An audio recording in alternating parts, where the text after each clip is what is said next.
Hey man, you know I have to go over Poe, the original decadent, the prophet, the man who had an American, who I always argue is the other American.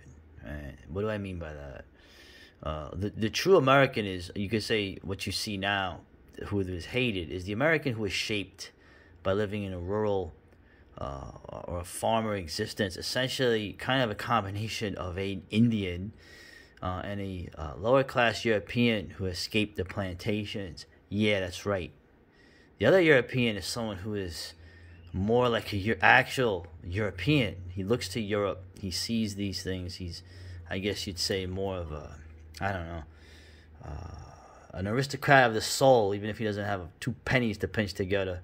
But the point I'm making is that that's the true American. The American who never feels comfortable being an American. Okay, those are the two American archetypes. Those are the true, real Americans. Just saying. Anyway, let's go into the poetry. I'm gonna cover Poe for a long time, man. When you start to get to the more obscure stuff, and you see what his views on things were, it becomes very interesting. Poe is one of our guys, right? They always say that. But I want to go over some poetry. Famous for his poetry, of course, The Raven, right? He got paid $40 for that or something. But I'll go over some of the, the ones you've heard of, and the ones that, I mean, a lot of the poems are basically paeans to a dead love. So they have they have a special thing in my heart. Anyway, Annabel Lee, right? It was many and many a year ago, in a kingdom by the sea, that a maiden there lived whom you may know by the name of Annabel Lee.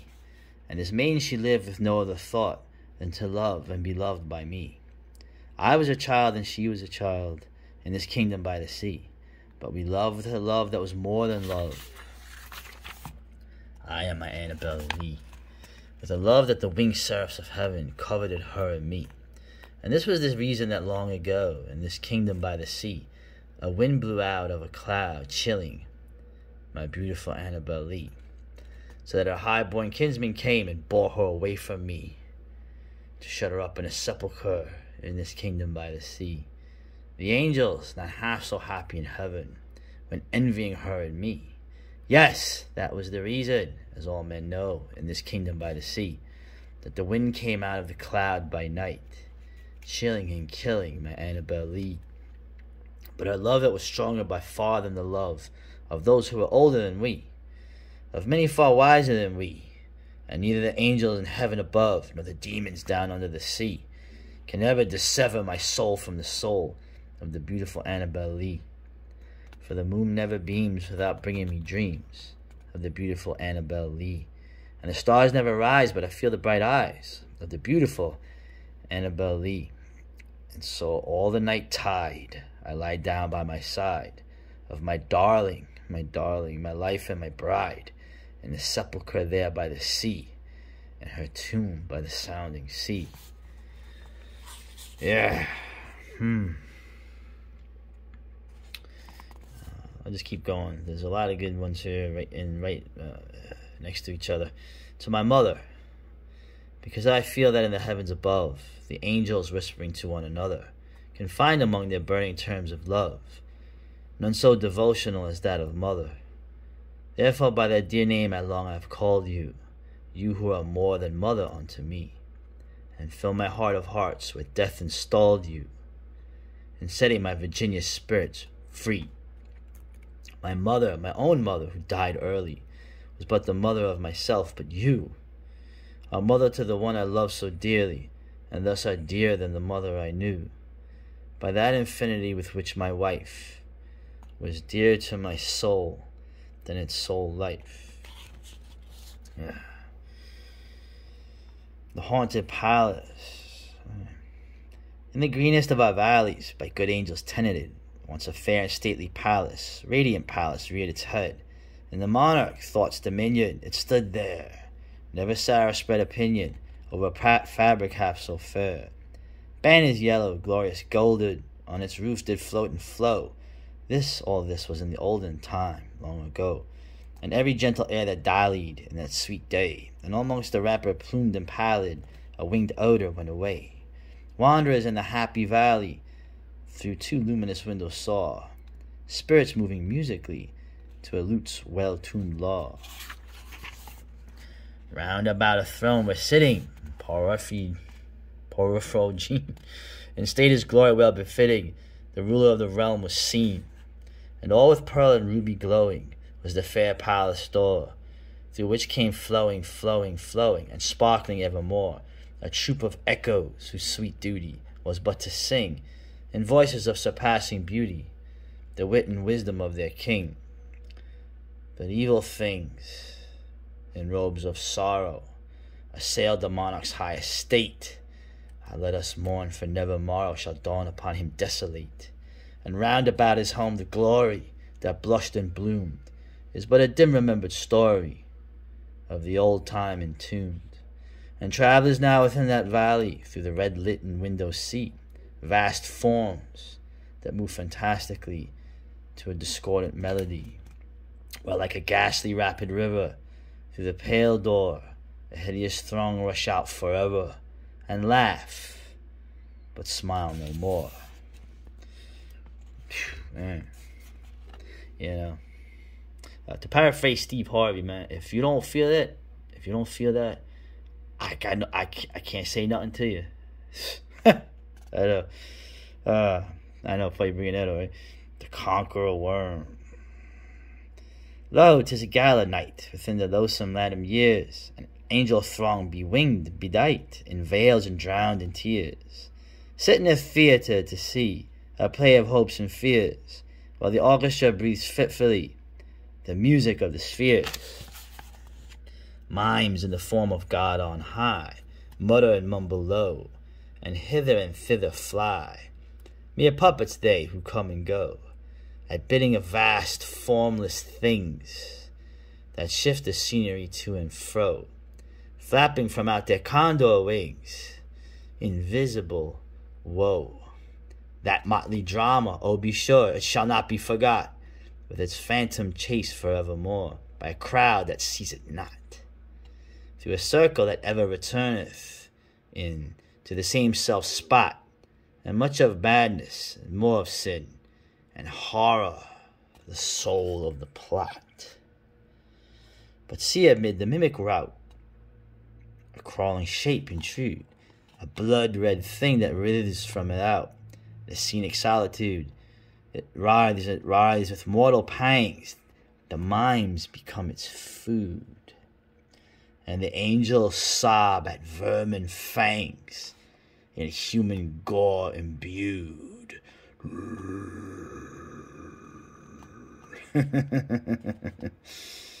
Out are the lights, out all, and over each quivering form the curtain of funeral pall comes down with the rush of a storm, and the angels, all pallid and wan, uprising, unveiling, affirm that the play is the tragedy mine, and its hero, the Conqueror Worm. Oh, man. Yo. City in the Sea. Lo, death has rid himself a throne in a strange city lying alone, far down within the dim west, where the good and the bad and the worst and the best have gone to their eternal rest.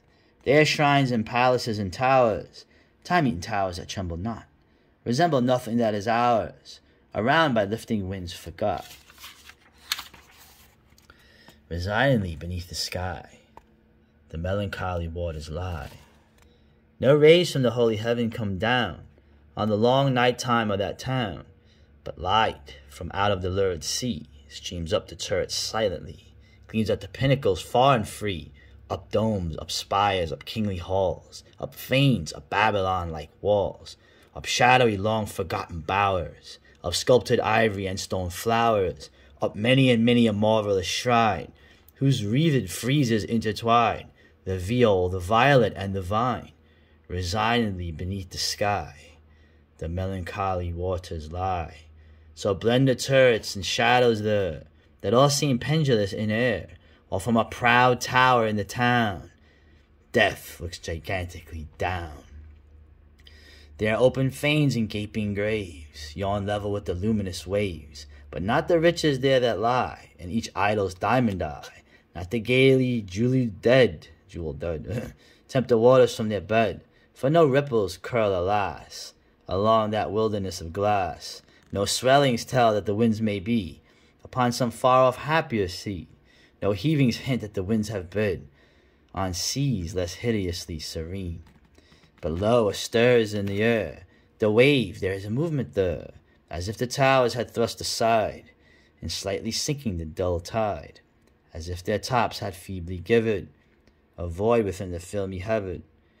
The waves have now a redder glow, the hours are breathing faint and low, and when amid no earthly moans, down, down that town shall settle hence. Hell, rising from 1,000 thrones, shall do it reverence. Man, keep the hit parade covered here. Dreamland. By a route, obscure and lonely, haunted by ill angels only, where an Edgar named Night on a black throne reigns upright. I have reached these lands but newly, from an ultimate dim Thule, from a wild weird clime that layeth a sublime, out of space, out of time. Bottomless vales and boundless floods, and chasms and caves and titan woods, with forms that no man can discover, for the dews that drip all over. Mountains toppling evermore into seas without a shore, seas that restlessly aspire, surging onto skies of fire, lakes that endlessly outspread, their lone waters lone and dead, their still waters still and chilly, with the snows of the lolling lily, by the lakes that thus outspread, their lone waters lone and dead, their sad waters sad and chilly, with the snows of the lolling lily, by the mountains near the river, murmuring lowly, murmuring ever, by the grey woods, by the swamp, where the toad and the newt uncamp, by the dismal tarns and pools, where dwell the ghouls, by each spot the most unholy, in each nook most melancholy, there the traveller meets aghast, sheeted memories of the past, shrouded forms that start and sigh, as they pass the wanderer by, white-robed forms of friends long given, in agony to the earth and heaven. For the heart whose woes are legion, 'tis a peaceful soothing region, for the spirit that walks in shadow, 'tis an El Dorado. But the traveller traveling through it may not dare not openly view it. Never its mysteries are exposed to the weak human eye unclosed. So wills its king who hath forbid the uplifting of the fringed lid, and thus the sad soul that here passes beholds it but through darkened glasses, by a route obscure and lonely, haunted by ill angels only, or an Eidolon named Night, on a black throne reigns upright. I have wandered home but newly, from this ultimate dim Thule. Yeah, a lot of people were influenced by this, by the way. Yeah, so we'll finish it off. Go to like some. Everyone forgot he did an unpublished drama. Go to his poetry when he was younger. Let's see if I can get two of them in. Let's see. Spirits of the Dead. Remember that? That was a great movie. Yeah, a Poe anthology by these Fellini and what was it? I forgot who else. The French dude Vadim. Anyway, Spirits of the Dead. Thy soul shall find itself alone, mid dark through thoughts of the grey tombstone, not one of all the crowd to pry into thine hour of secrecy, but silent in that solitude which is not loneliness for them. The spirits of the dead who stood in life before thee are good, and death around thee and their will overshadow thee. Be still. The night, though clear, shall frown, and the stars shall not look down from their high thrones in the heaven, with light like hopes to mortals given. But their red orbs without beam to thy weariness shall seem as a burning and a fever which would cling to thee forever. Now are the thoughts thou shalt not banish, now are visions near to vanish. From thy spirit shall they pass, no more like dewdrops from the grass. The The breath of God is still, and the mist upon the hill, shadowy, shadowy yet unbroken, is a symbol and a token, how it hangs upon the trees, a mystery of mysteries.